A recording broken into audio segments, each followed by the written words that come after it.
Cyclone Idai is on track to becoming Southern Africa's worst natural disaster. That's according to the United Nations. At least 360 people have died and thousands more displaced in Mozambique, in Zimbabwe and in Malawi. The death toll in Zimbabwe alone has increased to 139 and the number is likely to rise even further. Chimanimani is one of the areas that took a severe beating. Our Zimbabwe correspondent Pindai Dube joins me now live from Mutare, which is near the Mozambique border. Pindai, good to speak with you again. Please explain to us how badly hit was the city of Mutare by the cyclone. Thank you, Tony.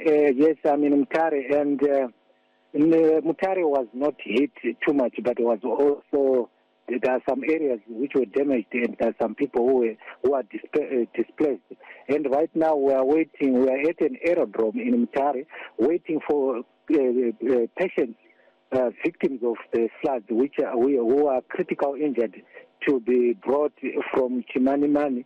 That's Rusitu, the hotspot of the cyclone. So they will be brought to Mutare, assessed, and if they are seriously injured, they will be taken to Harare. And what I can tell you is that in Chimanimani, the searches are still going on. Families are being helped with, family members are being helped with the army and police to dig using pits, shovels, to look for people who are underground that side. We're looking at some of the stories coming out of the Chimanimani.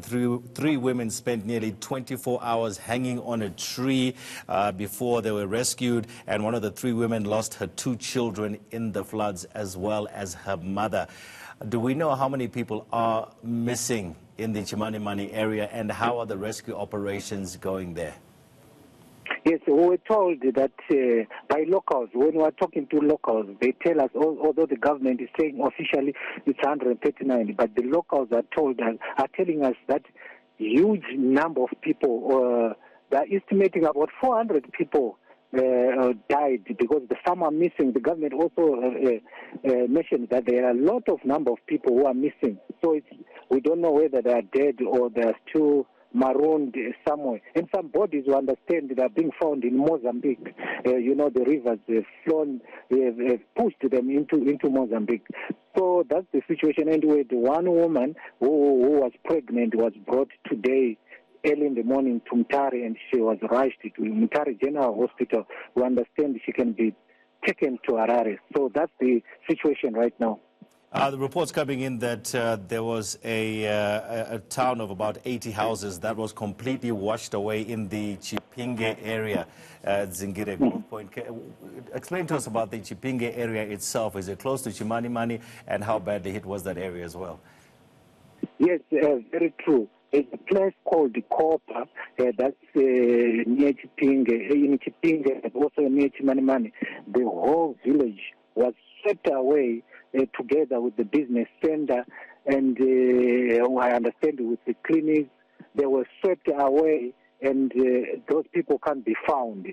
And searches are still going on ahead, and the army is on the ground. But the problem is that when you are going there by road, you can't access it. So it's only the helicopters with the army and other rescue teams which are going there. I was about to ask you there, but the assistance coming from government, is it adequate in your eyes? Yes, what I can tell you, Tony, initially I thought the government was doing nothing, but what I saw is that the army is on the ground, especially the army. I can say it's doing a great job, which I've seen with my eyes. They are working 24 hours because every 30 minutes, like yesterday, we saw injured people, dead bodies being brought to Skyline in Chimanimani. That's the reception center where they are bringing people who are injured and dead people, where relatives are coming to identify them, and the bodies will be picked by funeral services cars. All right, Pindai Dube there reporting for us in Zimbabwe. He's in the city of Mutare, which wasn't a badly hit, but it seems like that's the center where they're taking a lot of the injured too. From